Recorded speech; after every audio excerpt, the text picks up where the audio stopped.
제가 맡은 분량은 출애굽기 26장에서 31장이고요. 출애굽기 구조상으로 성막 청사진 부분이 되겠습니다. 신의 산 언약이 하나님과 결혼식이라면 성막 청사진 부분은 이제 하나님과 이스라엘 백성이 신방을 꾸미는 부분인 것 같아요. 네, 그래서 하나님께서 이거는 이제 하나님 머릿속에서 다 계시하신 것이기 때문에 자료를 좀 많이 준비했고요. 하나씩 살펴보도록 하겠습니다. 먼저 26장 1절에서 40절까지는요, 성막의 덮개에 대해서 나오는데요. 휘장이라고도 나오고, 앙장이라고도 나오고, 지붕이라고도 나오더라고요. 근데 저는 덮개로 통일을 하도록 하겠습니다. 그리고 26장 1절에서 37절까지는 널판 기둥 휘장, 그리고 성소와 지성소로 구분하는 휘장이 주요 내용이고요. 27장은 놋제단과 성막들, 그리고 등불 관리, 28장은 제사장 의복 외 판결흉패, 에봇띠, 관 등이 있습니다. 그리고 29장은 제사장 위임식이고요. 그 다음에 30장은 분향할 제단, 속전, 놋 물두멍, 거룩한 향기름, 거룩한 향, 그리고 31장은 성물을 만든 사람들, 부살레와 오홀리압에게 주님이 하시는 말씀이 나와 있고요. 그 다음에 31장은 안식일과 증거판에 대해서 이렇게 순서대로 정리를 해봤는데 제가 표를 잘 못 만들어서 강도원 장로님 거 가져와서 좀 제가 바꿔봤어요. 네, 그래서 조금 가운데 이런 게 있지만, 네, 그냥, 네, 넘어가겠습니다. 네. 하나님과 성도의 결혼 관계로 보시면은 이해하기 쉬울 것 같고요. 아까 말씀드린 대로 신방이 어떻게 꾸며지는지 하나하나 살펴보도록 하겠습니다.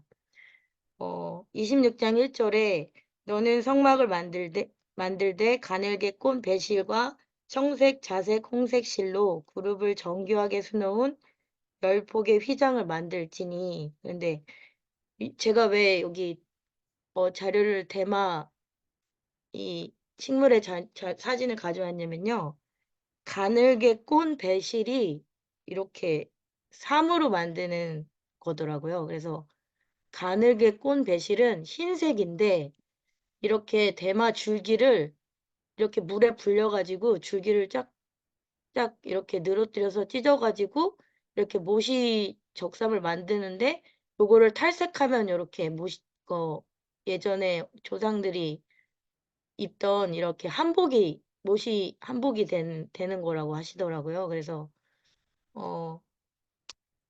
가늘게 꼰 배실과 청색, 자색, 홍색 실로 그룹을 정교하게 수놓은 10폭의 휘장이라고 하셨거든요. 그래서 각 색이 이렇게 알록달록하기 때문에 굉장히 화려한 휘장이라고 보시면 될 것 같습니다. 근데 이게 덮개 큰 거 하나를 한 번에 짜는 것이 아니라 이어서 붙여서 만들었어요. 그래서 2절에 매 폭의 길이는 26규빗, 너비는 4규빗으로 각 폭의 장단을 같게 하고, 그래서 이제 규빗이 50cm 정도 손에서 여기 팔꿈치까지니까 4.5m, 그리고 10규빗은 4.5m, 그 다음에 4규빗은 1.8m, 9규빗은 4.5m, 네, 5m에서 9규빗 해가지고 요런 게 10장이 들어가서 이어붙여서 이제 만들었다라고 보시면 됩니다. 이게 첫 번째 덮개인데요. 길이는 12.6m. 감이 잘 안 오신다면 그 관광버스가 딱 12.5m짜리니까 관광버스 우리나라에 다니는 게 버스가 12.5m 정도 되거든요. 그래서 그 정도 크기라고. 왜냐면 이 덮개는 성소를 덮는 지붕이 되는 거기 때문에 성소가 그만하구나, 성막이 그만하다라고 생각하시면 좀 크기를 가늠하실 수 있을 것 같아서 버스 얘기를 했습니다. 그리고 화려한 이제 제1덮개 설치의 모습인데요. 어, 이제 이거는 이제 제1덮개 한 장을 성막에 올린 겁니다. 그 상태 굉장히 화려하죠. 앞에는 번쩍번쩍 그 조각 저기 시띠나무로 만든 기둥이 5개가 보이고 황금으로 쌓여 있고 한 장을 덮은 거예요. 그리고 이제 4가지 덮개를 보실 때 포인트는 어, 제가 그걸 말씀 안 드렸군요. 여기 보시면 휘장을 10폭을 이었는데 가운데 5폭과 어, 첫 번째는 5개를 이렇게 이었어요. 근데 어떻게 이었냐면 고라는 게 나오거든요. 휘장 이을 끝, 그러니까 4절입니다. 휘장을 이을 끝폭 가에 청색 고를 만들었다고 하십니다. 그리고 다른 쪽 가에도 그와 같이 하고, 그래서 여기를 가만히 보시면 커튼처럼 이렇게 고라고 이렇게 구멍이 있는데, 그거를 이렇게 금고리로 이어서 양쪽을 2개를 연결을 했어요. 그래서 아까 PPT 처음 할 때 사진이 한 장이 날라갔는데 제가 그거 자료를 준비했었는데 하나가 지워져서 지금 못 보여드리는데, 여기 부분이 가운데 보시면 여기 부분이 그 우리 그 암막 커튼 있잖아요. 집에 있는 그래서 이렇게 구멍이 뚫려 있는데 그거를 금고리로 이어서 5장 5장 이렇게 해서 성막 위에 덮개로 덮은 거예요. 그래서 이거는 그룹의 날개, 그러니까 천사의 날개, 천사들이 수놓아 있는 천이기 때문에 안쪽에서 성소 안에서 보면은 그 천사들이 지붕 위에 날아다니는 것처럼, 네, 그렇게 장식이, 그러니까 성소 지붕이 됩니다. 그래서 안쪽에서 보면 이런 수들이 다 보여서 천장에 이제 보이게 되는 구조라고 보시면 될 것 같고요. 1덮개는 10조각인데 이 덮개가 11조각으로 연결된 천으로 만들어져서 이제 덮개 설치 포인트는 이 덮개가 1덮개를 완전히 가려주도록. 그래서 그 1덮개는 이 덮개가 위에 설치가 되면 아예 안 보이는 구조로 되어 있습니다.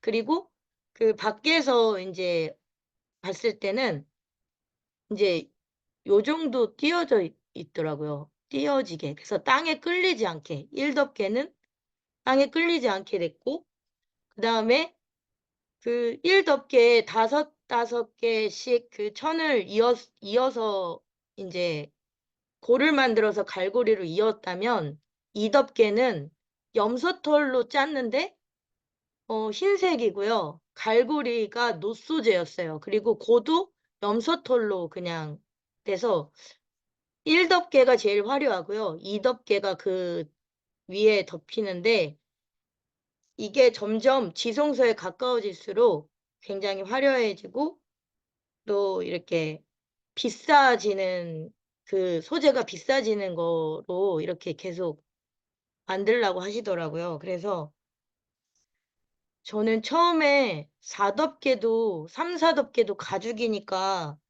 이게 좀 가격이 나가겠다 생각했는데 의외로 제 1덮개가 제일 비싸고 그다음에 2덮개, 그다음에 3덮개, 4덮개, 그리고 1덮개에는 사이즈를 명시를 하셨는데 3덮개와 4덮개는 정확한 사이즈가 명시되어 있지 않아요. 그래서 이게 덮개 소재가 1덮개, 2덮개는 그 천으로 돼 있다면 3덮개, 4덮개는 이제 붉게 물을 들인 순염소의 가죽이 3덮개고요.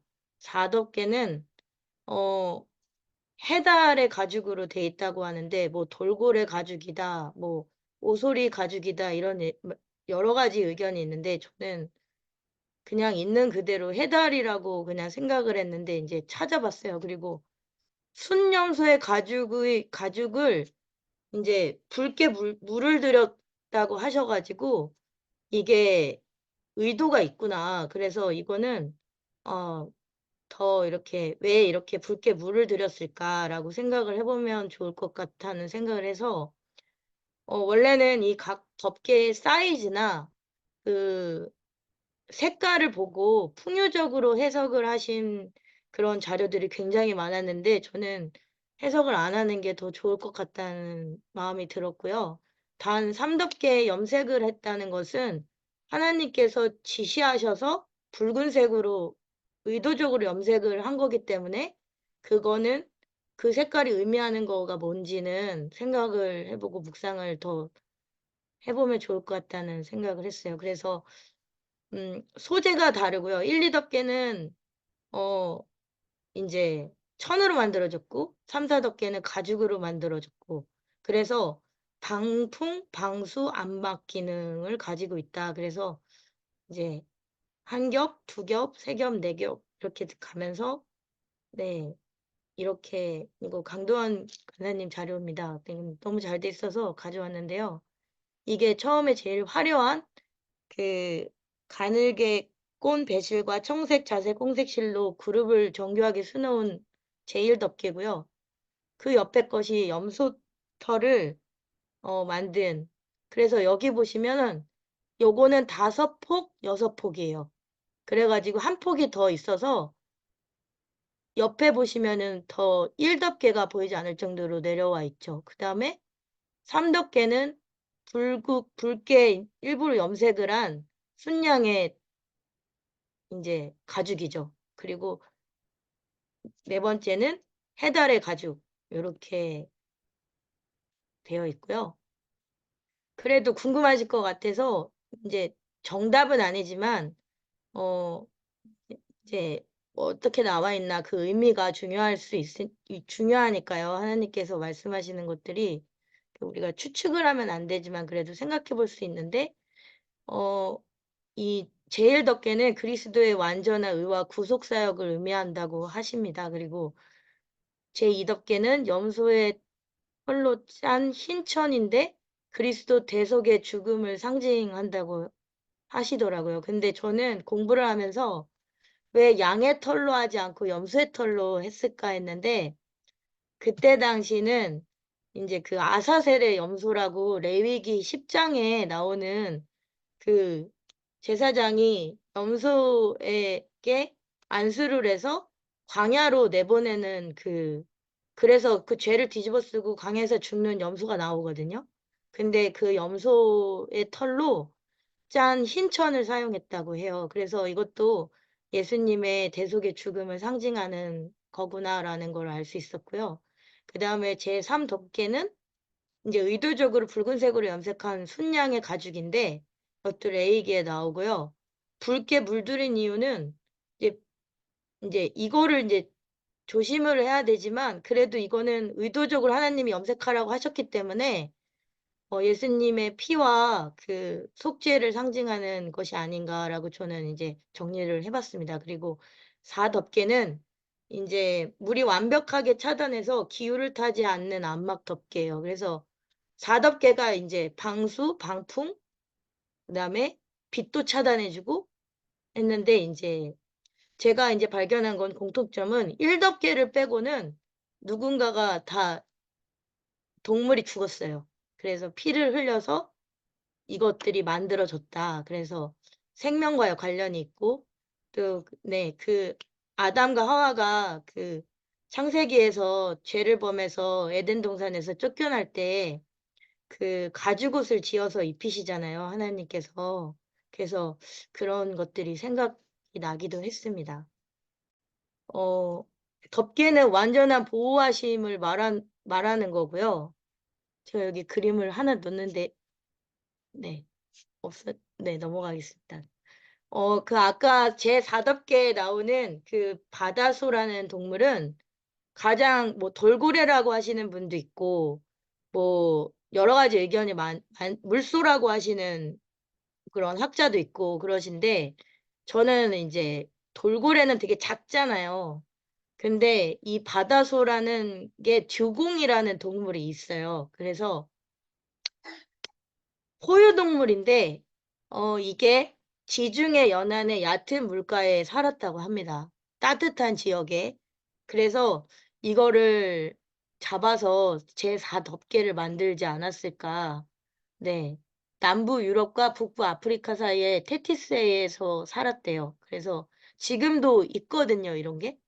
예, 주공의 가죽이 아니었을까 하는, 네, 생각을, 그래서 자료를 퍼왔고요. 그 다음에, 어, 이거는 어렸을 때 이제 바늘구멍 사진기라고, 어, 자료가 하나 더 있었는데, 네. 바늘구멍 사진기라고요. 그 이제 성소의 내부에 들어가면은 창문이 하나도 없기 때문에 약간 이런 느낌이 아닐까. 그래서 제가 이제 연상을 하다가 비슷한 거를 이제 인터넷에서 퍼오게 됐는데, 이제 그 성막의 내부가 이와 같이 암흑이었다는 거예요. 그래서 어 어렸을 때 학교에서 초등학교에서 바늘구멍 사진기를 만든 적이 있었는데 저는 그게 생각이 나서 그거에 비유해서 이제 사진 이미지를 가져와 봤고요. 성소 안에서 그래서 촛대를 24시간 내내 켜놨을 텐데 이렇게 어두운 곳에서 이렇게 빛 가운데 이렇게 촛대가 타고 있지 않았을까 해서 이 이미지도 한번 가져와 봤습니다. 왜냐면은 창문이 없거든요. 성막 안에는. 그래서 가져왔고요. 또 조각목인데 시티 무드라고 돼 있는 건데 이게 이제 인터넷에 제일 잘못된 정보더라고요.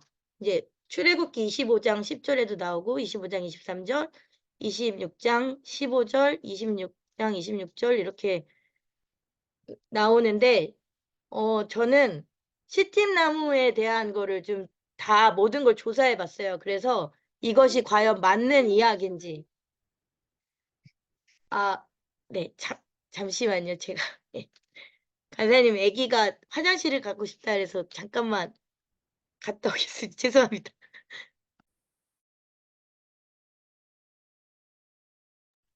예, 그동안 우리는 재미있게 놀도록 하죠. 어, 저, 애 엄마에게 마음의 박수를 보냅니다.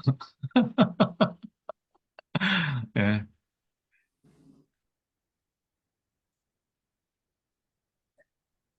어, 간사님 죄송합니다. 네. 아니요, 아니요, 괜찮아요. 네. 그 시팀나무에서 그 히브리어로 시팀이고요. 단수로는 시타라고 합니다. 우리나라에 서식하는 아카시아 나무라고 이렇게 잘못 알고 계시는 분인데 종이 아주 다르다고 하고요. 그리고 또 가시나무여서 이렇게 좀 약간 이렇게 뭔가를 만들기에는 너무 그 줄기가 얇고 그러지 않을까 하는데 그게 아니고요. 그냥 동물로부터 자신을 보호하기 위해서 가시가 이제 겉에 있는 거라고 하더라고요. 그리고 또 오해가 있는데 사막에서 자라는 싸구려 잡목이다라고 이렇게 오해를 할 수 있는데 그게 아니라 아주 비싼 고급 목재였다고 해요. 그리고 조각조각 이어서 만들어서 조각목 왜냐면은 그 아카시아라고 하면은 우리나라에서 그 목재소에 가면 아카시아라고 이렇게 조각목으로 이렇게 이어서 하는 게 있어요. 파는 게 있는데 그걸로 또 오해를 하시는 건데 되게 해석을 은혜롭게 인터넷에 많이 돌아다니더라고요. 근데 그게 아니라는 거. 그리고 중국 한자 성경의 오역으로 그럼 왜 조각목이 됐냐면 조각자라는 나무의 그 한자어 표기가 조각목으로 잘못 번역이 된 거라고 합니다. 그래서 그런 것도 예, 그게 맞다라고 알고 계시면 그게 맞고요. 또 소돔과 고모라 왕이 역청구덩이에 빠졌었던 구약의 그 시팀 나무가 많은 곳이 시팀 골짜기라고 얘기하시는 분도 있는데 그거는 시딤이고 관련이 전혀 없는 이야기라고 합니다. 그리고 또 이 시팀 나무가 비싼 고급 목재였던 이유가 이게 굉장히 벌레가 먹지 않고 단단하고 튼튼한 그러니까 방부제 나무라는 그게 있었대요. 별명이. 그래서 이집트 파라오 왕이 자신의 관을 이 시팀나무로 만들었다고 합니다. 네. 그리고 70인역에는 시팀나무를 방부제 나무라고 기록하고 있고요. 성전에 기둥을 세울 만한 거대한 그런 시팀나무가 존재하느냐. 왜냐면 그 전에 거를 봐서는 아이고 이렇게 너무 얇아 보이고 가시도 있고 이러니까 성전의 기둥을 만들 수 없을 거라고 이제 이미지네이션을 하시는데 그게 아니라는 거죠. 되게 굵은 시팀나무가 있더라고요. 그래서 그것도 오해더라고요. 시팀나무에 대한 오해. 그래서 성전의 기둥을 세울 만한 거대한 시팀나무가 존재한다는 거죠. 네, 그래서 이렇게 시팀나무는 저는 정리했는데 제가 가장 와닿았던 거는 이 시팀나무가 광야에서 물 없는 곳에서 자라는 나무이기 때문에 뿌리를 아주 깊게 내리는 특징이 있다고 해요. 그래서 저는 그게 제일 와닿았던 것 같아요. 그래서 하나님께서 왜 시팀나무를 성막을 만드는 그 모든 기구들을 만드는 나무로 선택을 하셨을까 했을 때는 저는 시편 1편도 생각나면서 왜 하나님께서 야곱한테 지렁이 같은 야곱아라고 했을 때 그게 저도 예전에 오해하기로는 하찮은 벌레 같은 인간을 그렇게 하나님이 그렇게 여기시나? 이렇게 생각을 했는데 그게 아니라 지렁이가 물 없는 곳에서는 죽는다고 하더라고요. 말라서 죽으니까요. 그래서 이 시팀나무도 이 광야에서 자라는 아주 이제 굵게 자라는 고급 목재인데 뿌리를 엄청 100m까지 내릴 수 있는 나무라고 하더라고요. 100m 달리기 할 수 있잖아요. 그러면 땅속으로 그 시팀나무가 뿌리를 100m까지 100m 달리기 한 만큼 뿌리를 내릴 수 있는 나무구나. 그래서 하나님께서 저는 하셨지 않았나 이런 생각을 묵상을 해봤습니다. 그리고 아까 그 시팀나무에 대한 오해가 있다고 했는데 가시나무지만 이렇게 굵은 시팀나무가 있어서 이거는 이제 성전 기둥이 될 수 있는 목재로 쓰여졌다는 거예요. 그래서 보시면 이렇게 큰 기둥, 사람의 키가 아무리 커도 2m가 안 되잖아요. 근데 이렇게 성전 기둥의 크기에 그래서 10규빗, 그 다음에 옆에는 1.5규빗, 은받침 2개에 그 기둥이 2개, 기둥이 1개. 그래가지고 은받침이 2개의 기둥 하나를 받쳐주는 이런 구조로 이제 그 성막의 벽이 조립이 던 거예요. 그래가지고 널판의 크기와 띠로 연결 방법은 이게 이 가운데 가로지르는 이 봉이 성경에서 말하는 띠더라고요. 그래가지고 어떻게 그럼 여기서 보시면 띠를 널판을 은받침에 세우는 구조는 그림과 같고요. 처음에 이제 설치를 할 때 이렇게 은받침을 이렇게 쭉 놓고 이렇게 널판을 양 옆에다가 이렇게 하나씩 조립을 했는데 보시면 여기 보시면은 이게 그 막대기 같은 게 이게 아까 말씀드린 그 가운데를 연결해 주는데 그게 어디 나오냐면 어 그 여기 성막 저쪽 널판을 위해 5개요. 성막 여기 보시면은 띠라고 26절에 나오거든요. 26장 26절에 조각목으로 띠를 만들지니 성막 이쪽 널판을 위하여 5개. 근데 보시면은 4개예요. 이쪽에 그림에 보시면 보여드릴게요. 여기 보시면 옆에 이게 4개가 보이잖아요. 근데 왜 여긴 5개라고 했을 때 안에가 여기 안에 소개가 하나 들어있는 거예요.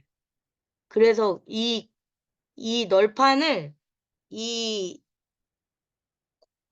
띠가 이게 막대기를 띠라고 하시더라고요. 그래서 요걸 안에다가 2개를 넣습니다. 그래서 총 보시면 겉으로 보이는 건 4개인데 여기 하나가 더 들어가 있는 거예요. 안에. 그래서 보이지는 않아요.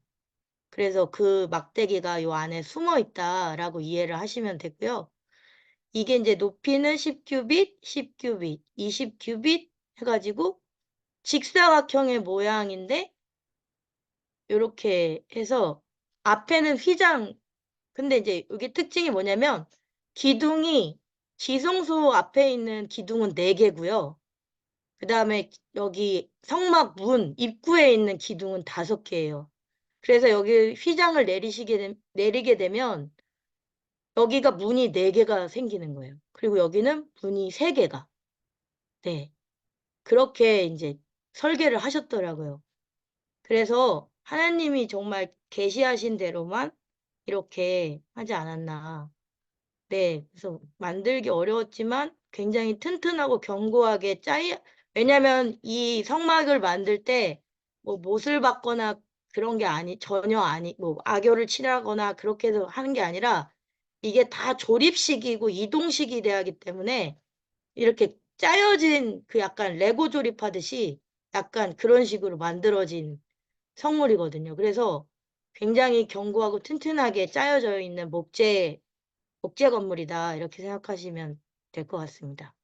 그리고 제가 처음에 이제 성막을 이제 그 덮개를 조사하다가 이거 뭔가 연상이 나는 게 있었다. 그랬는데 제가 그게 확신이 좀 들지 않았어요. 그래가지고 그냥 이 얘기는 하지 말아야겠다라고 생각했는데 그 의외로 이 성막 널판지의 개수를 얘기하시는 그게 많더라고요. 그리고 이거는 팩트니까 제가 이거는 나누고 싶어서 이제 했는데 이 널판지가 20개가 들어가고 왼쪽 벽에 20개가 들어가고 오른쪽 벽에 또 20개가 들어가요. 그리고 1, 2, 3, 4, 5, 6, 7, 8 해가지고 총 48개가 들어갑니다. 20개, 20개, 8개 해가지고 여기 앞에는 휘장이 내려져 있으니까요. 입구 없잖아요. 이쪽 벽면은. 그래서 총 48개인데 이거 사람의 갈비뼈의 개수랑 같다고 얘기하시는 목사님들이 꽤 계시더라고요. 그래서 저도 이제 확신이 들었는데 제가 처음에 덮개를 딱 봤을 때 왜 이게 그러면 24개인데 왜 48개 널빤지를 가지고 이렇게 갈빗대를 얘기하실까? 안 나오나요? 제 얼굴이 안 나. 네. 왜 이걸 얘기하실까 너무 궁금했어요. 그랬더니 이거가 나오더라고요. 그래서 제가 이제 처음에 생각했던 게 이게 내 생각이 아니었구나라는 확신이 들었던 게 이 갈빗대는 그 널빤지의 개수와 일치해서 이제 말씀하시는 이유가 이게 갈비뼈의 히브리 원어가 첼라라는 단어인데 이게 창세기의 2장에 나오더라고요. 그래서 나온대요. 그 목사님들이 말씀하시기를. 그래서 성막의 널판지 그 히브리 원어 첼라가 그 아담이 잠들게 하시고 그 갈비뼈를 취해서 하와를 만드셨다라는 그 단어와 일치한다. 그래서 네, 저도 이렇게 확신이 들었던 것 같아요. 공부를 하면서.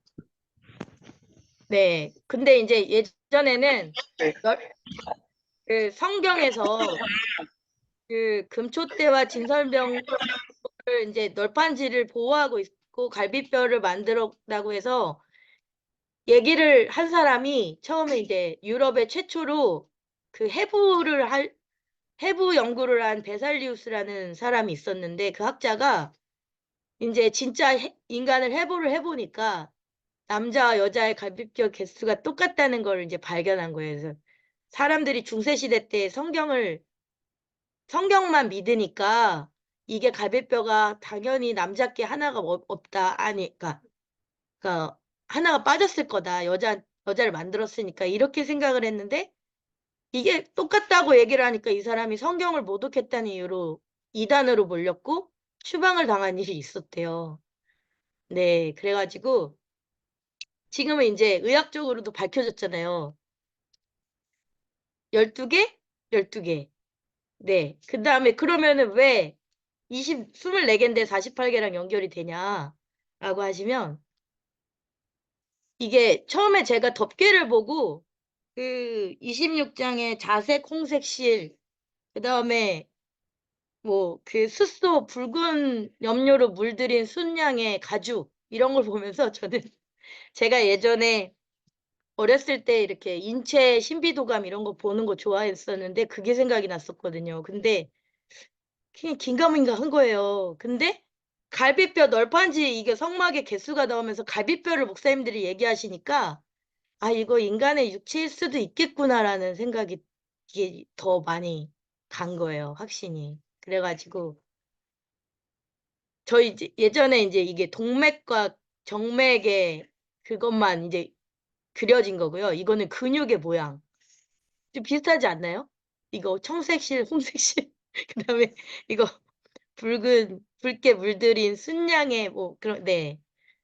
그래 가지고 제가 찾아봤는데 남자, 여자 갈비뼈 개수가 같고 요렇게 왜냐면은 이 뼈가 있기 전에 홍색실, 청색실 그 이 제1덮개가 화려한 게 있었잖아요. 근데 이게 뼈 안에서 피가 만들어지는 거니까 네. 그래 가지고 제가 이런 걸 연상을 해서 제가 이런 거를 자료를 찾아봤더니 이런 자료를 올리시는 목사님은 없더라고요. 근데 제가 가장 비슷한 걸 찾았어요. 그래 가지고 한번 올려 봤고요.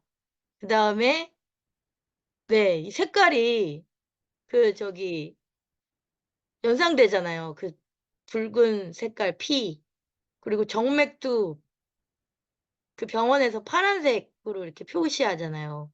그래 가지고 제가 그래서 이걸 보고 '아 아닌가.' 했는데 갈빗대 그 널판지 그 첼라 때문에 '아 일 수도 있겠다. 근데 검증은 받아야겠다.' 약간 이렇게까지 했고 또 그다음에 휘장은 인제 휘장이 3 개인데 성전 성막 뜰에 있는 휘장과 입구에 있는 휘장 그다음에 지성소 내 휘장으로 이렇게 이게 인제 26장 31 절에서 37절 내용이에요. 근데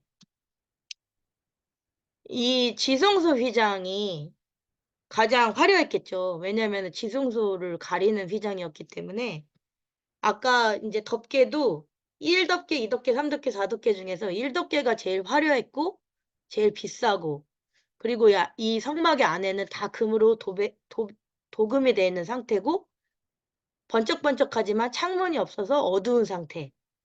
네.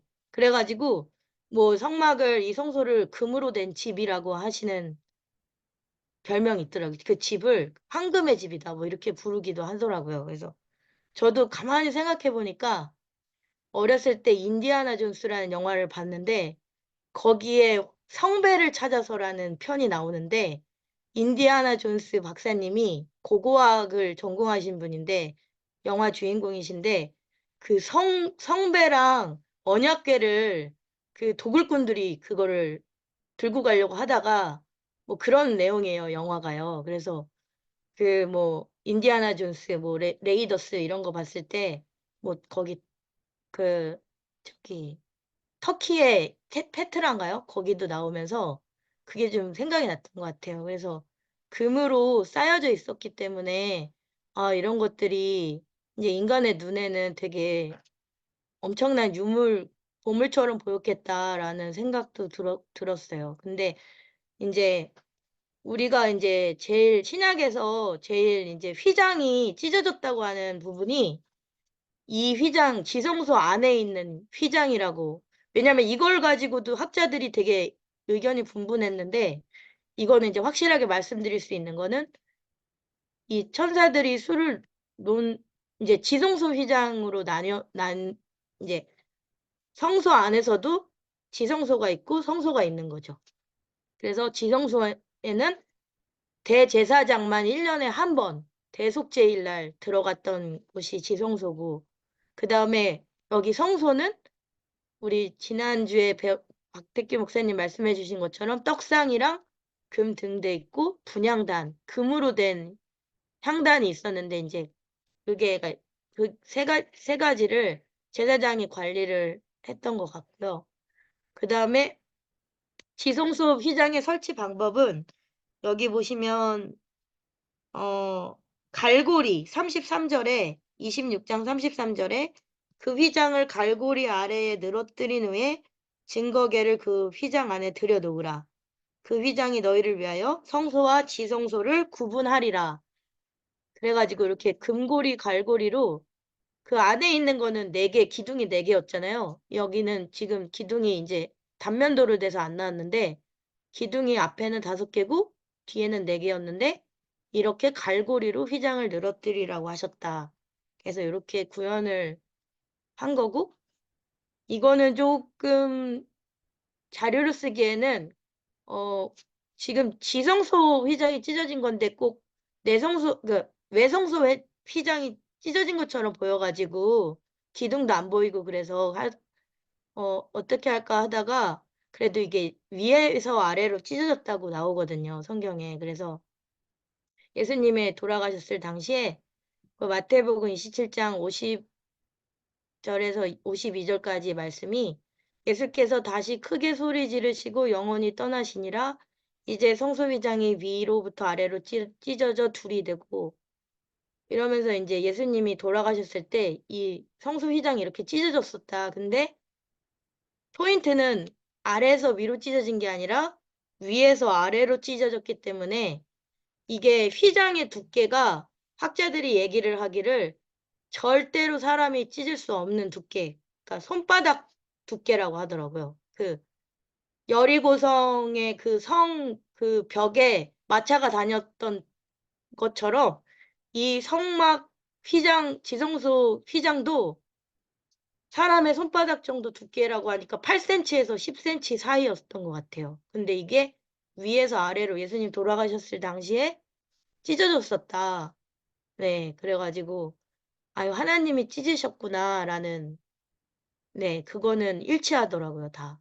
목사님들 말씀하시는 게. 그래서 어 그렇게 이제 휘장은 네, 설명을 마쳤고요. 그다음에 27장으로 넘어가면 번제단이 나오는데 아까 말씀드린 그 시틴나무로 일단은 그 5규빗, 5규빗 그러니까 정육 면체로 정사각형으로 네모 반듯하게 하며 이게 이제 지금 네모 반듯하게 하며가 나왔는데 나중에 이게 계속 반복이 돼요. 네모 반듯하다는 게. 그리고 높이는 3규빗이고 그 다음에 내 모퉁 위에 뿔을 이렇게 올렸는데 이게 연하게 하고 그래서 이을 연자로 해가지고 이어지게 만들라고 하셨어요. 그리고 이 제단은 금이 아닌 이 성소 밖에 뜰에 있는 기구기 때문에 노스로사라고 하셨는데 실제로 이게 노시 이게 열 전도율이 제일 좋은 금속이다 보니까 이게 조각목으로 만든 다음에 그러니까 시팀나무로 만들고 그 다음에 노수로 쌌을 때 뭔가를 그 안에서 뭐 염소든 황소든 이게 번제 그 제사를 드렸을 때 전혀 그 나무에 손상이 안 된다고 하더라고요. 그래서 이게 뭐 과학적으로 들어가려면 이게 몇 도까지 올라가나 뭐 우리는 이런 것도 뭐 연구하고 하지만 하나님께서는 창조주 하나님이시기 때문에 이런 것들의 재질과 특성을 다 아시지 않았을까. 그래서 이렇게 만들면 번제단이 손상이 없을 거야라고 가르쳐 주신 것 같아요. 그래서 말씀하신 그대로 이제 구현을 한 게 높이는 3규빗, 그 다음에 5규빗, 5규빗해서 정사각형의 번제단의 크기의 사진이고요. 이거는 조금 잘못됐죠. 왜냐면 여기가 안에가 조금 약간 그리시긴 했는데 약간 정육면체로 안 보이고 약간 좀 직사각형으로 보이죠. 그래서 좀 약간 네. 근데 이게 정육면체라고 이제 보시면 될 것 같아요. 그래서 모든 그 성전의 기구들은 금으로 쌌고 성소 안에 있는 모든 기물들은 금으로 쌌다는 특징이 있고 그 다음에 성소의 그 밑받침은 은이었고 그 다음에 이제 뜰에 있는 이런 이제 번제단이나 놋 물두멍은 다 놋으로 이렇게 제작이 된 거를 알 수 있습니다.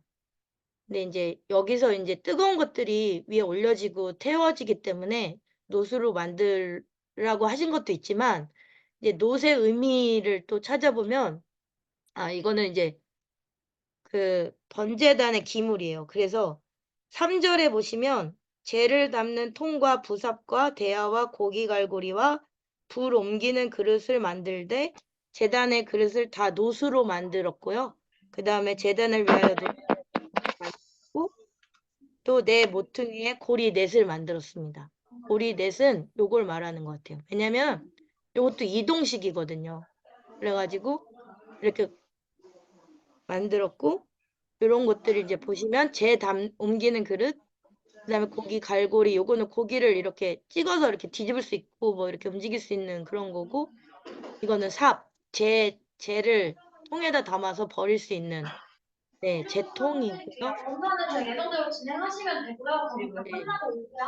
그리고 성막 뜰의 사이즈는 이게 어 먼저 해가지고. 이제 9절부터 나오는데요. 어 남쪽을 향하여 뜰 남쪽의 너비가 100규빗, 100규빗이 45m더라고요. 45m. 그래서 기둥을 20개를 이렇게 설치를 하고 여기는 10개를 설치를 합니다.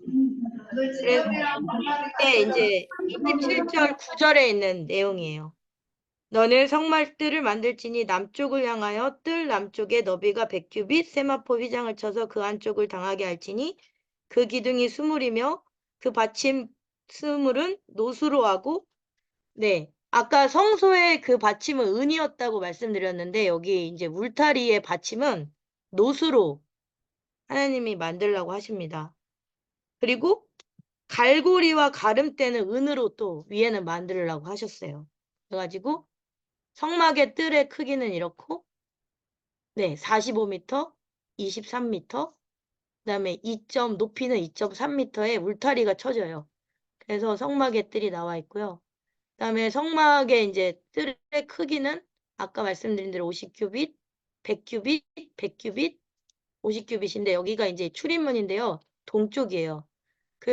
이제 제가 강의를 계속 들었는데 목사님께서 어떻게 이제 설명을 해주시냐면 이상하게 이게 방향이 왜 남향으로 안 하라고 왜 사람들이 집을 짓 때 남향으로 많이 하잖아요.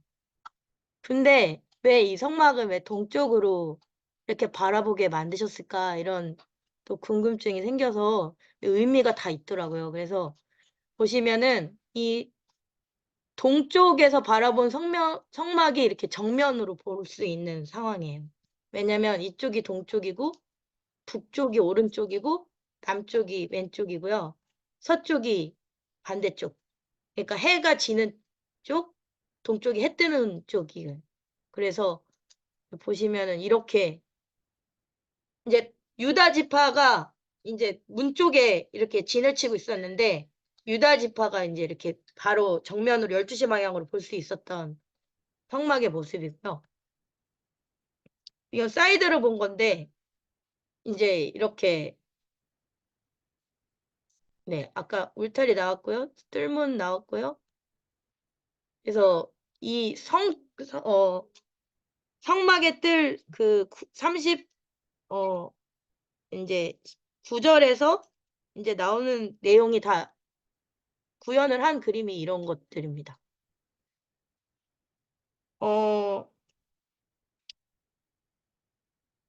그래서 제가 그 성막의 뜰에 대한 것들 말씀은 어떤 거를 하나님한테 구해야 될까라고 기도했을 때 이제 제일 합당한 게 이거였어요.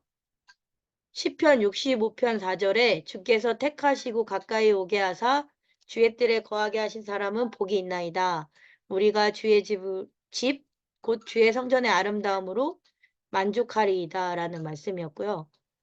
그 다음에 이제 이거는 이제 강도원 간사님 자료에서 제가 가져왔는데 당시 유대인들의 이제 생각이 해막 안쪽으로 갈수록 거룩한 지경이었고 바깥쪽으로 갈수록 부정하고 멀어질수록 더 부정하고 이 개념이 있었는데 이것도 보시면 문이 있고 울타리가 있는데 안으로 들어가면 번제단이 있는데 번제단을 지나야지만 물두멍을 갈 수 있고 물두멍에서 씻어야만 성소 안으로 들어갈 수 있거든요.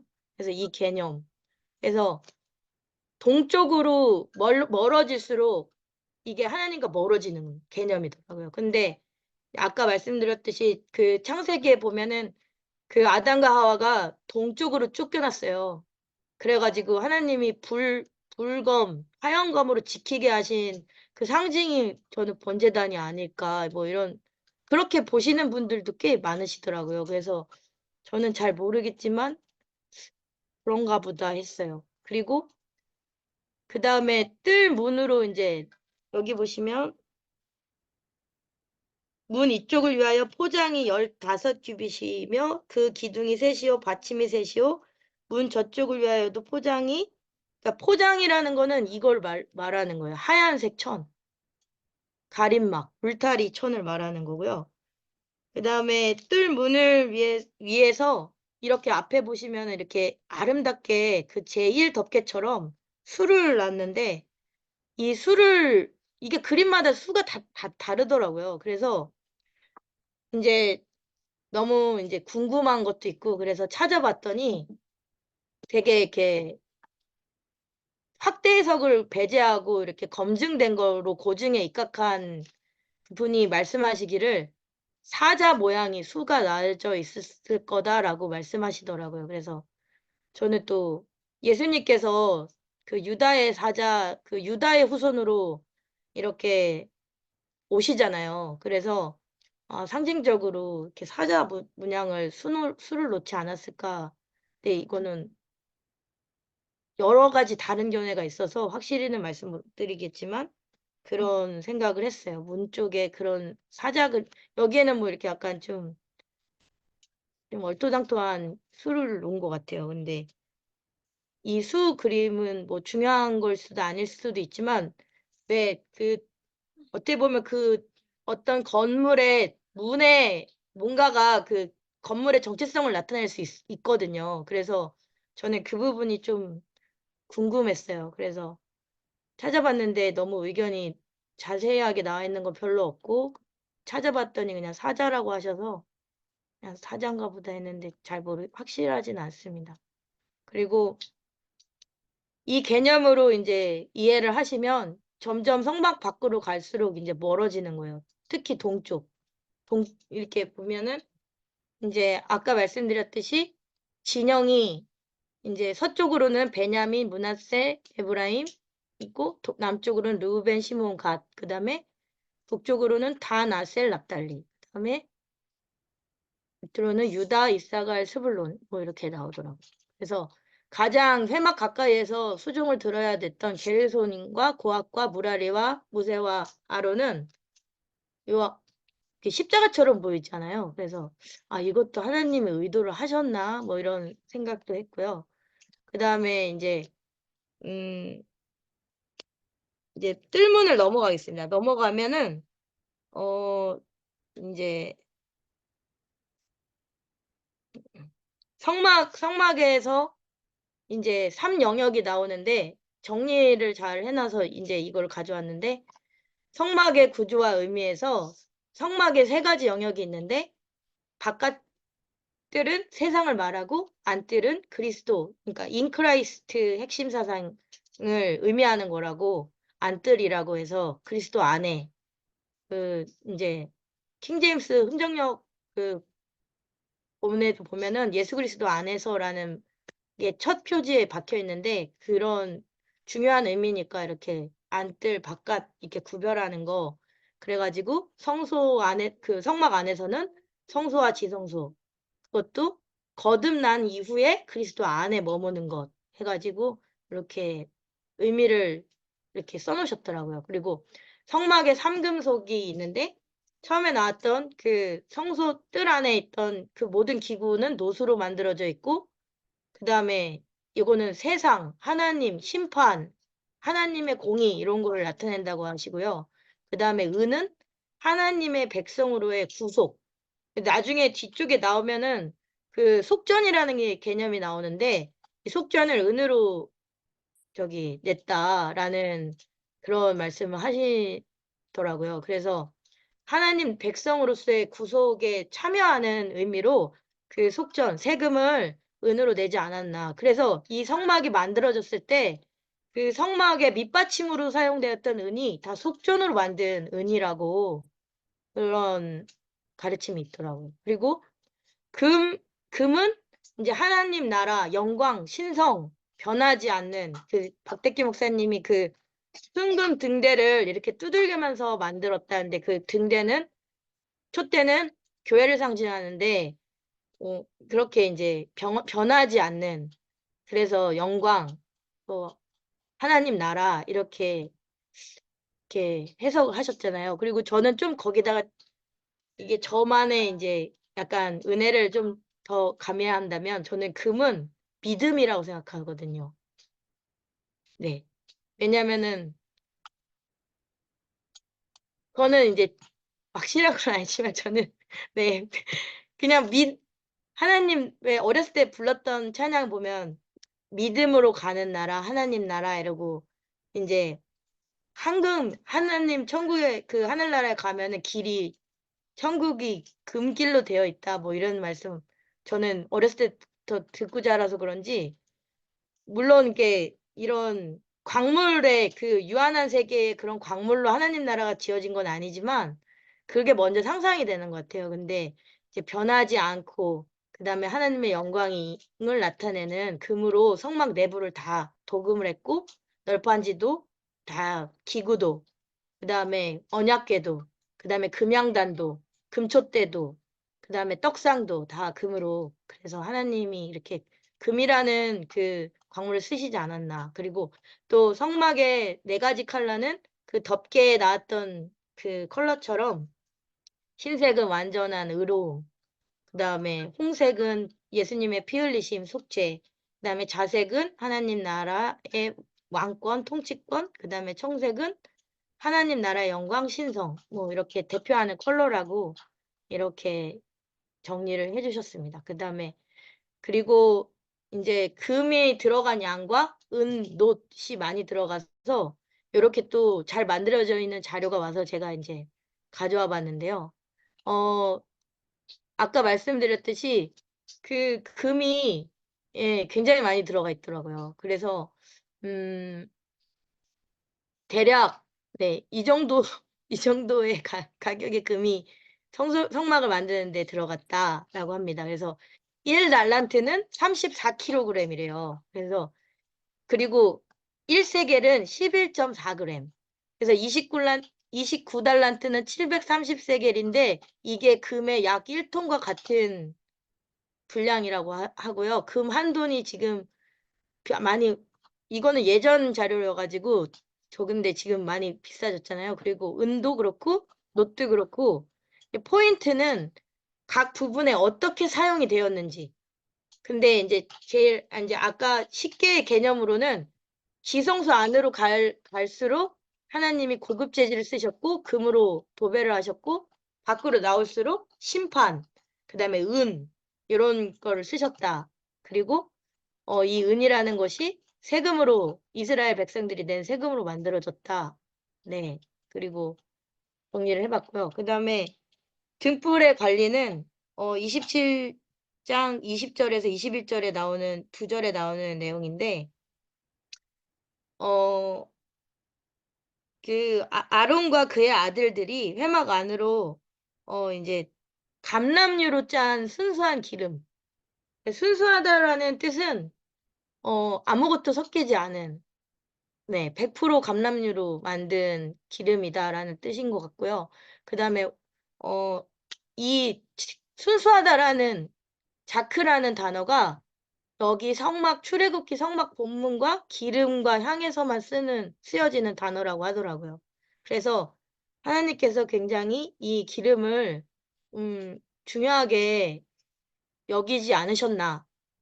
네, 그래서 이걸로 이제 나중에 보면은 그 촛대를 관리를 하는데 이 아론과 아론의 아들들이 그 촛대를 계속 24시간 내내 꺼지지 않게 관리를 하는 그 기름으로 사용되는 걸로 알 수 있고요. 그거는 이제 레위기 24장 2절에 저녁부터 아침까지 여호와 앞에 항상 20등잔불을 정리를 한다라는 그 내용에 나온다고 합니다. 그리고 2가지 견해가 있다고 하는데 저는 왜냐면은 이거를 계속 다 켜놓으라고 했을 때는 관리를 하려면은 관리하기가 꺼트려야 되잖아요. 근데 이게 관리하기가 어려워서 그 요세푸스 의견에 따르면 낮에는 그 라삐의 의견에 따르면 3개만 밤에는 7개를 뭐 3개만 켜놓고 밤에는 7개를 켜놓고 뭐 이런 내용이 있더라고요. 근데 이렇게 관리를 할 때는 다 켜놓기가 어려우니까 이렇게 관리를 하지 않았을까 뭐 그런 내용이 있어서 이렇게 PPT로 만들어 봤습니다. 화면에 보시는 그 제사장들의 의복에 대해서 말씀드리겠습니다. 그 왼쪽에 흰 옷을 입은 분들이 제사장이시고요. 제사장들이시고요. 그 다음에 오른쪽에 이렇게 푸르스름하고 화려하게 차려입으신 분이 대제사장님이십니다. 보시면 가운데 보석이 박혀 있고요. 겉옷을 하나 더 입으신 걸로. 그리고 여기 이렇게 약간 뭐라 그래야 되나요? 이게 앞치마라고 해야 되나요? 그것이 유명한 에봇이라고 하더라고요. 그래서 보시면 이제 그 정사각형의 두 겹 주머니로 되어 있는데요. 이걸 이렇게 약간 이렇게 겹쳐놓은 거라고 생각하시면 되고요. 그 겉에는 보석이 박혀 있는데 12지파를 상징하는 보석을 박아놨고요. 이렇게 금태에 물린 홍만호라는 그 견장 어깨에 이제 그 보석에다가 그 12지파 이름을 새겨놓고 금태를 이렇게 물려서 해놓은 그림이고요. 그 다음에 이제 보시면은 이제 어깨에 이렇게 아까 보여드린 이게 어깨에 이렇게 되어 있고 이렇게 금사슬로 이렇게 해서 그 흉패랑 이어지게 그러니까 여기 이제 좀 약간 이거를 보시면은 이해가 빠르실 것 같은데 글자적으로는 이제 이 부분이 요게 이제 에봇이 요 밑에 있는 게 이제 흉패 밑에 있는 게 에봇이고요. 그다음에 요게 흉패고요. 이거는 이제 흉패 안에 아까 이제 두 겹의 주머니라고 되어 있는데 그 안에 들어있는 이제 돌이에요. 돌인데 둔빔과 우림인데 여기는 이제 우림과 둔빔으로 나오는데 이제 자료에 우림이 흰색이고 둔빔이 검은색이라고 해서 제가 둔빔과 우림으로 이렇게 둔빔과 우림 이렇게 했고요. 이거는 제사장들이 신탁을 받을 때 하나님께 기도하면서 가합니까 안 합니까 할 때 이걸로 이렇게 백성들에게 판결을 내줬던 도구로 사용됐던 거라고 합니다. 그리고 제사장 의복에서 중요한 거는 이제 여기에 보이시지 않는 게 하나가 있는데 속바지가 이제 안에 다 입고 계신 거예요. 그래서 여기는 제사장 의복이고 여기 화려한 거는 대제사장 의복이다라고 이해하시면 좋을 것 같습니다. 흉패에 이렇게 맞물려서 다 이어놨는데 여기에 그 둔민과 우림이 들어가기 때문에 그리고 보석이 12개가 박혀 있고 견장이 있기 때문에 무겁지 않았을까. 이렇게 숙이면은 이게 이렇게 늘어지겠죠, 폐가. 근데 하나님께서 그것까지 섬세하게 뒤에서 이렇게 당겨서 줄로 이렇게 가슴에 밀착될 수 있도록 이걸 이렇게 다 이으라고 하신 거예요. 무게를 견딜 수 있고 늘어지지 않게 하기 위해서 이렇게 하라고 하신 것 같아요. 그리고 이제 판결 흉패는 그러니까 우림과 둔빔으로 백성들을 판결했다고 하니까 이거를 판결 흉패라고 처음에는 흉패라고 나오다가 나중에는 판결 흉패라고 나오는 이유가 이걸로 신탁을 이렇게 받아서 재판을 해줬기 때문에 그 내용이 레위기 8장 8절, 신명기 33장 8절, 사무엘상 14장 41절 뭐 이렇게 계속 구약에 나옵니다. 그래서 이런 것들이 있구나라고 저는 알았어요. 그리고 제사장의 또 다른 옷이라고 나오는데 그거는 이제 뭐 이거부터 먼저 설명을 드리려면 애봇 받침에 이게 31절부터 내용이거든요. 너는 애봇 받침 겉옷을 전부 청색으로 하되, 네. 그리고 그 청색으로 입었잖아요. 하되 여기 밑에 방울을 달라고 하신 거예요. 그래서 요거를 하는데 요게 금방울이 있고 성류 하나, 금방울이 있고 성류 하나. 네, 그게 지금 보시면은 34절의 내용입니다. 이게 판결용표에 보시면 이 보석의 이름이 계속 바뀌었대요. 근데 그거는 이거 모세가 이 출애굽기를 기록했을 당시는 3,500년 전이었고, 그 다음에 이게 이제 12지파의 내용이라는 그런 것들이 요한계시록에 나오는데, 사도 요한은 2000년 전에 이제 기록을 했다. 그러면은 이제 간극이 1500년 정도 난다. 그래가지고 그 사이에 사람들이 이 보석을 부르는 이름을 바꿨을 거다. 이런 견해가 있더라고요. 그래서 그거라면 왜 이름이 바뀌었지라고 생각하는 게 그만큼 시간이 많이 지났기 때문에 이게 바뀌게 부르는구나. 그래서, 요한계시록 21장 16절에 이 보석의 이름이 쫙 나오거든요. 그래서 여기서 보면은 28장 17절부터는 네 줄로 보석을 물리되 첫 줄은 홍보석, 황옥, 녹주옥, 둘째 옥은 석류석, 남보석, 홍만옥, 셋째 줄은 호박, 백만호, 자수정. 요게 자수정이겠죠? 그 다음에 넷째 줄은 녹보석, 호만호, 벽옥. 예, 요렇게 순서대로 해가지고 이스라엘 12지파의 이름을 여기다 이렇게 다 새겨 넣으신 거예요.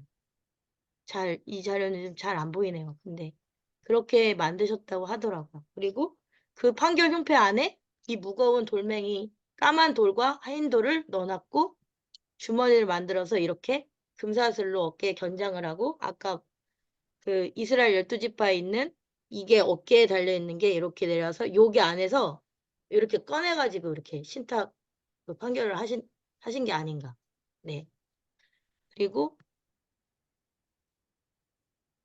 이거는 낭설은 다 너무 잘 아시니까 그냥 넘어가도록 하겠습니다.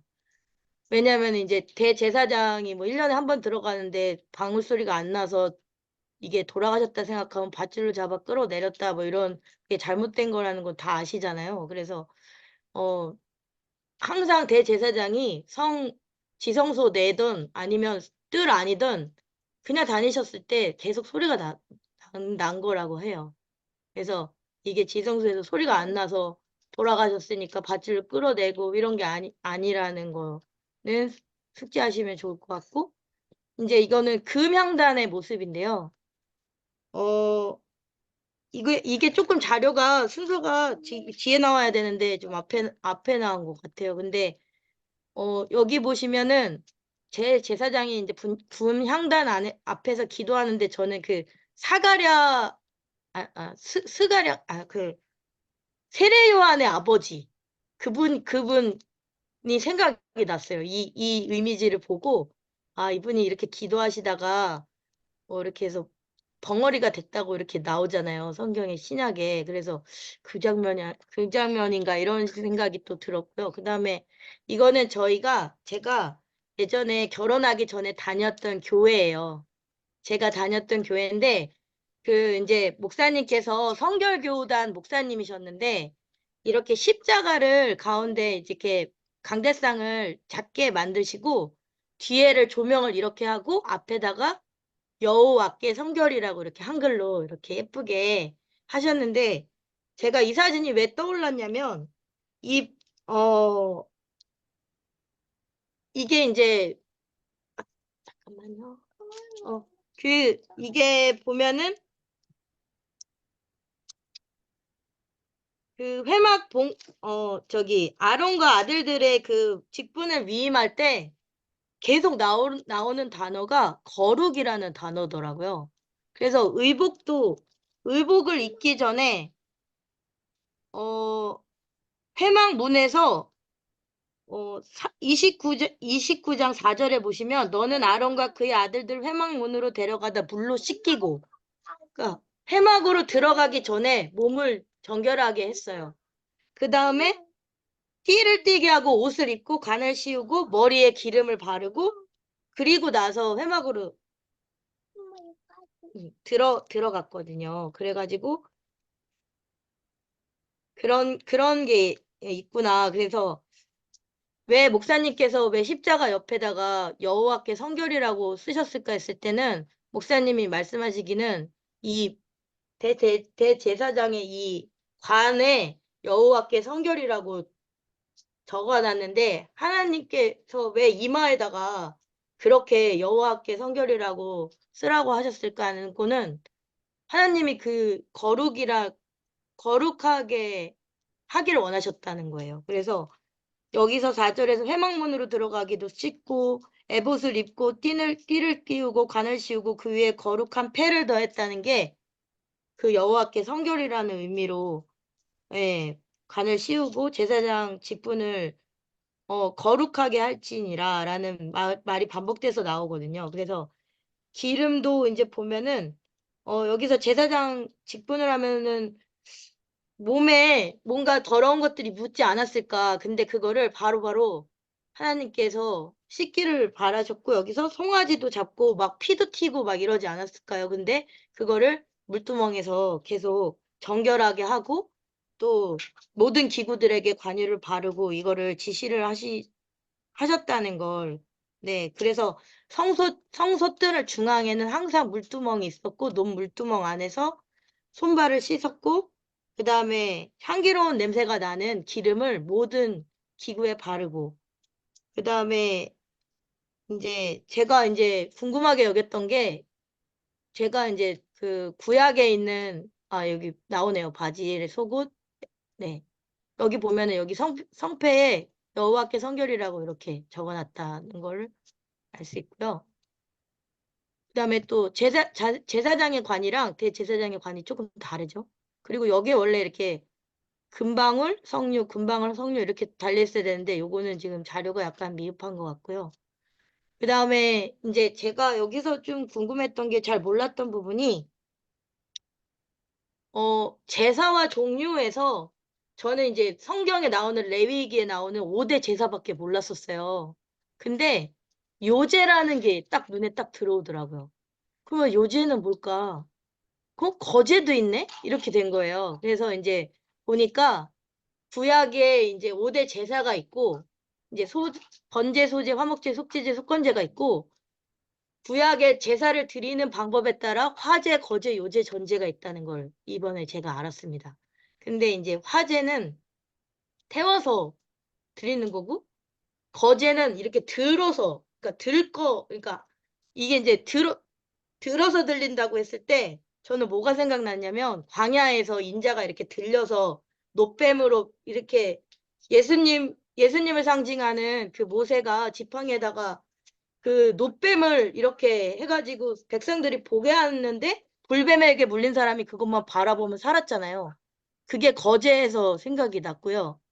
요제는 그리고 또 거제에서 신약에서 보면은 예수님께서 이렇게 기도하실 때 이렇게 들어서 기도하세요. 감사 기도하고 축사하시고 이런 것들이 거제가 아니었나 이렇게 확실한 건 아니지만 그런 생각을 했습니다. 그리고 요제는 이렇게 흔든대요. 그래가지고 그거 영어로 요제를 뭐라고 하냐면 웨이브 파도 이렇게 해가지고 그 재물을 이렇게 흔든다는 거예요. 그래가지고 이렇게 드리는 방법이었고 또 전제는 그 사도 바울이 내가 전제처럼 부어질지라도 내가 부어지겠다라고 했을 때 이런 액체의 기름이나 뭐 이런 귀한 그런 것들을 부어서 드리는 제사 방법이었다고 합니다. 그래서 저는 이제 5대 제사만 알았었는데, 이런 방법에 따라서 이렇게 또 제사 드리는 방법에 이름이 있구나라는 걸 저는 태워서 드리는 것밖에 몰랐었던 것 같아요. 그래서 다 이제 불을 사용해서 제사를 드렸는데, 번제, 소제, 화목제, 속죄제, 속건제는 레위기에 다 나오는데, 저희는 이제 제가 섬기는 교회에서 수요일 날 레위기 강해를 하세요. 저희 담임 목사님께서요. 그래서 제가 배운 건 번제는 완전히 태워서 드리는 거, 소재는 곡식이나 뭐 이렇게 좀 가난한 사람들이 드리는 거, 그 다음에 화목제는 이렇게 같이 소나 양을 잡아서 나눠 먹는 걸로 저는 알고 있는데, 친목을 이렇게 위해서 하나님께 드리는, 기쁨으로 드리는 제사를 화목제라고 하고, 속죄는 뭔가 잘못을 했을 때 누구를 뭐 이렇게 위해를 했거나 뭔가 손해를 입혔어.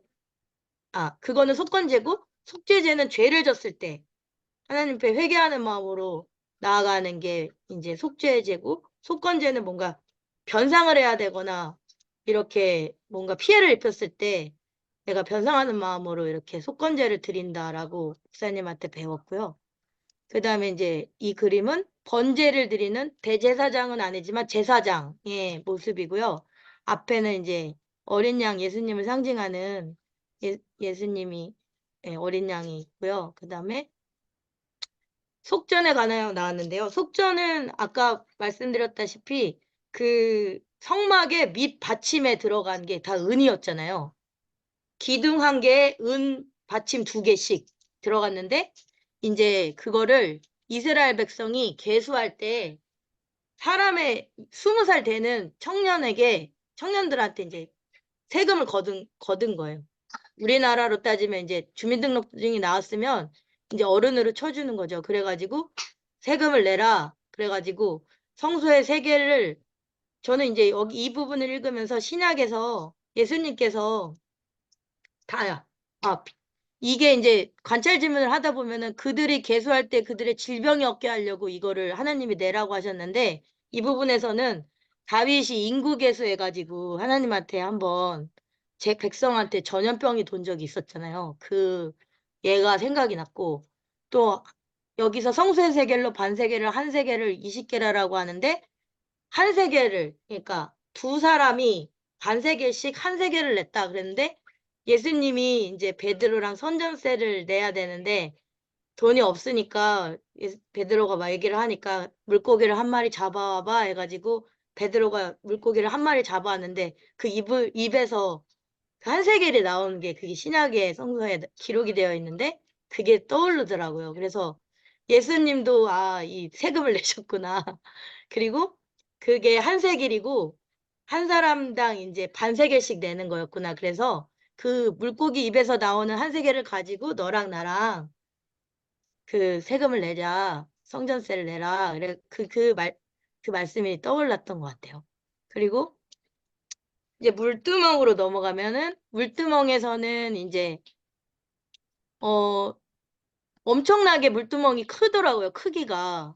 근데 회막문에서 수종들을 드리는 여인들이 거울을 보는데 그걸 녹여서 만들었다고 하더라고요. 근데 하나님이 왜 그거를 녹여서 만들으라고 했을까 하고 이제 묵상을 깊게 더 해봐야 될 것 같아요. 저는. 근데 그래서 이 거울을 가지고 만들었다는 거는 항상 내가 하나님 앞에 정결한가, 거룩한가, 깨끗한가를 살피라는 의미도 있는 것 같아요. 물두멍이 이렇게 씻는 기능적인 물을 손발을 씻고 있는 것도 있지만 항상 하나님 앞에서 내가 이렇게 바른 모습으로 이렇게 있나 하는 걸 왜냐면 제사장들이 씻으러 갔을 때 그 물에 자기 얼굴이 비쳤을 거 아니에요. 그러면은 뭐 피가 쳤을 수도 있고 뭐가 묻었을 수도 있고 이래가지고 그래서 그걸 뭐 씻는 기능 외에 다른 것도 이런 살피는 거울처럼 보라고 하는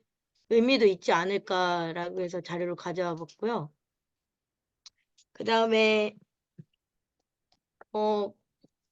이제 남은 게 물두멍 관유 향인데 이제 향은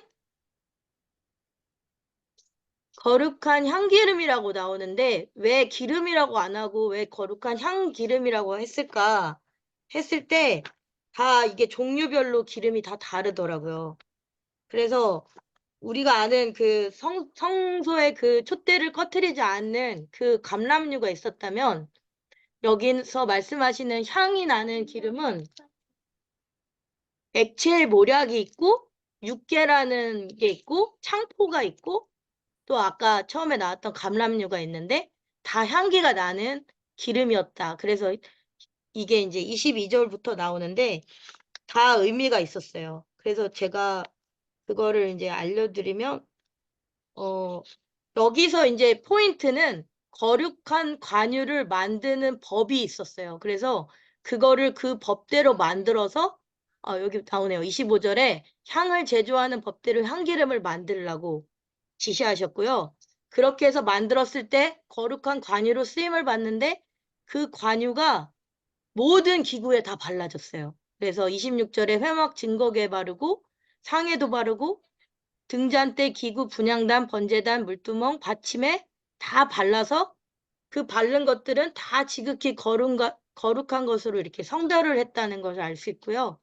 이거를 함부로 쓸 수도 없었는데 이게 거룩한 거기 때문에 사람의 몸에 부으면 안 되고 또 이걸 다른 용도로 쓰기 위해서 만들지 말라고 또 지시를 하셨습니다. 그래서 그 이유는 이 성막의 기구들을 관리하는 데만 쓸 수 있는 관유라고 얘기하셨고요. 그리고 저는 이제 다른 건 몰라도 모략은 예수님이 동방박사가 모략을 갖고 왔잖아요. 그래서 그 예수님의 죽음에서 그리고 또 그 여인이 눈물로 자기 머리털로 그 옷값을 깨뜨렸을 때 이 여인이 내게 좋은 걸 하였다. 예수님이 그 말씀하셨을 때 그것도 향기 나는 그 옥합을 깨트린 건데 이 중에 하나가 있는데 이게 액체 모략이지 않을까 저는 그런 생각을 했는데 확실하진 않습니다. 그래서 그런 것도 생각이 났고요.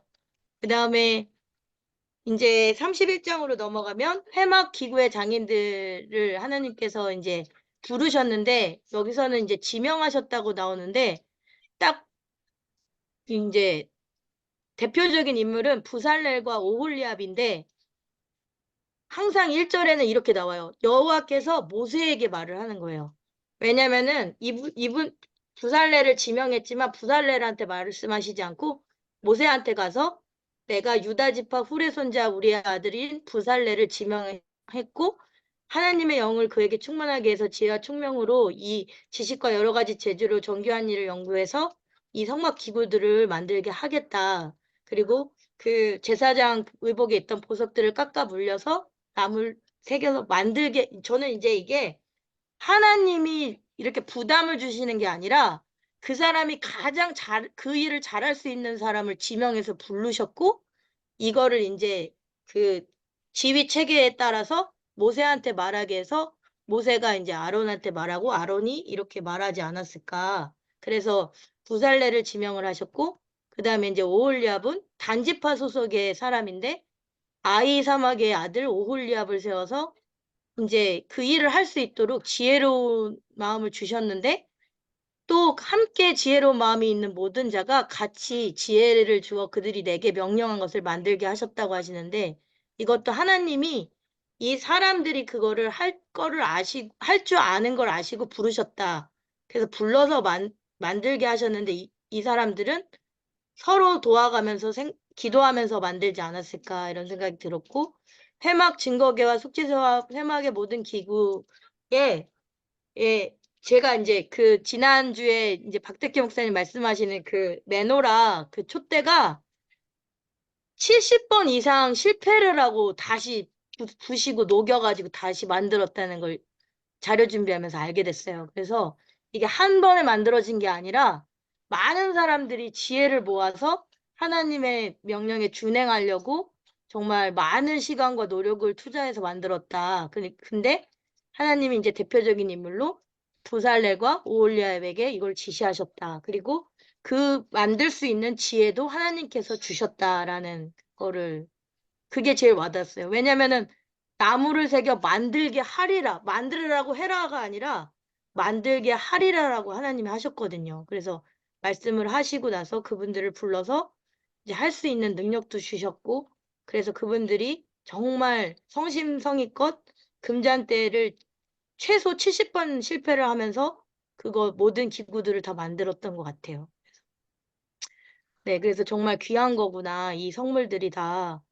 네, 그래서 하나님께서 또 다 만들어서 관리하는 것도 아무나 관리도 못하고 관유를 발라서 관리하게 하셨구나. 근데 그 관유는 아무 곳에나 쓰일 수 있는 것도 아니었구나라는 거를 깨달았어요. 그래서 예수님이 그 여인이 뭐 옥합을 깨뜨렸던 거, 뭐 그다음에 동방 박사가 예수님이 태어나셨을 때 그 황금 유황 모략을 갖고 왔던 거 이런 것들이 또 생각났고요.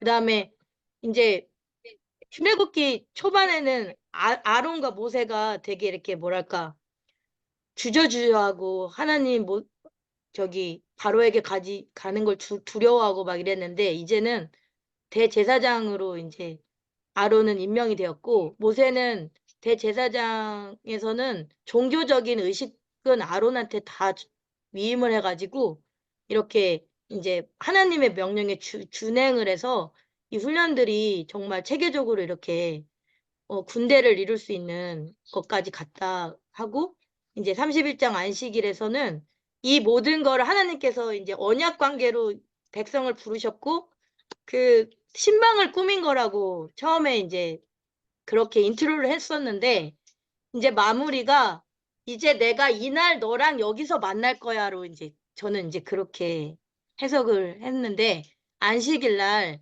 이제 여호와께서 모세에게 말씀하여 이르시되 너희는 나의 안식 이게 이제 내용은 안식일을 지키고 안식일 날 이날 내가 너랑 성소에서 만나고 백성들이랑 얘기할 거고 이런 건데 죽어요. 여기서 잘못하면. 그날을 더럽히는 자는 죽는다고 하세요. 그래서 약간 무섭고 인간의 마음에서 이제 그런 게 있는데 저는 이제 하나님이 어떤 마음을 주셨냐면 이 부분을 묵상하면서 예수님이 오신 이후에 부활하신 이후에는 안식 후 첫날 그 마리아가 예수님을 새벽에 제일 먼저 찾아가잖아요. 근데 이제 예수님 이제 새 언약 시대에서는 이제 하나님께서 이 안식일을 안 지키면 여기서 죽인다고 하셨는데 네. 예수님을 통해서 우리가 죽지 않고 네.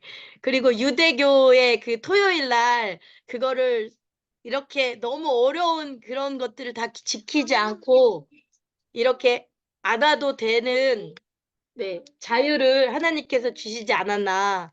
그래서 너무 예수님의 일하신 그 결과에 제가 이방인이면서도 이렇게 또 성막을 알 수 있고 이런 하나님 그 두려운 하나님 너무 무서운 하나님이신데 정말 이런 것들을 배울 수 있는 이런 시대가 왔구나 하면서 감사한 마음이 들었고요. 예, 요 네, 정도로 네. 우리 주아가 기다리기 때문에 강의는 마치도록 하겠습니다. 마지막 절은 18절 우리 같이 읽을까요? 같이 네. 여기서는 시작. 네. 이는 나와 강의는 이스라엘 강의는 끝났고 우리가 같이 읽겠습니다. 강사님은 네네. 쉬세요. 18절 같이 시작. 여호와께서 여호와께서 시내산 위에서 모세에게 이르시기를 마침 때에 정급한 둘을 정급한 모세에게 둘을 모세에게 주시니 주시니 이는 이는 돌판이요 아니요 하나님이 하나님이 친히 친히 쓰신 쓰신 것이더라. 것이더라. 아멘. 네.